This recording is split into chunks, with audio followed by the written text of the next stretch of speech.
Ahir us avançàvem que l'Ajuntament de Vallirana ha signat ja l'acte de recepció de les obres de construcció del nou pavelló municipal,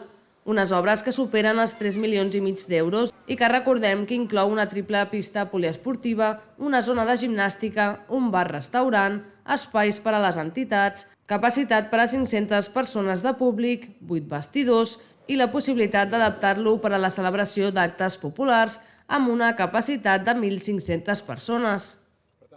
Ahir també es va obrir el trànsit al tram del carrer de l'Església que hi ha davant del pavelló i que havia estat tancat per les obres, així com també l'aparcament annex.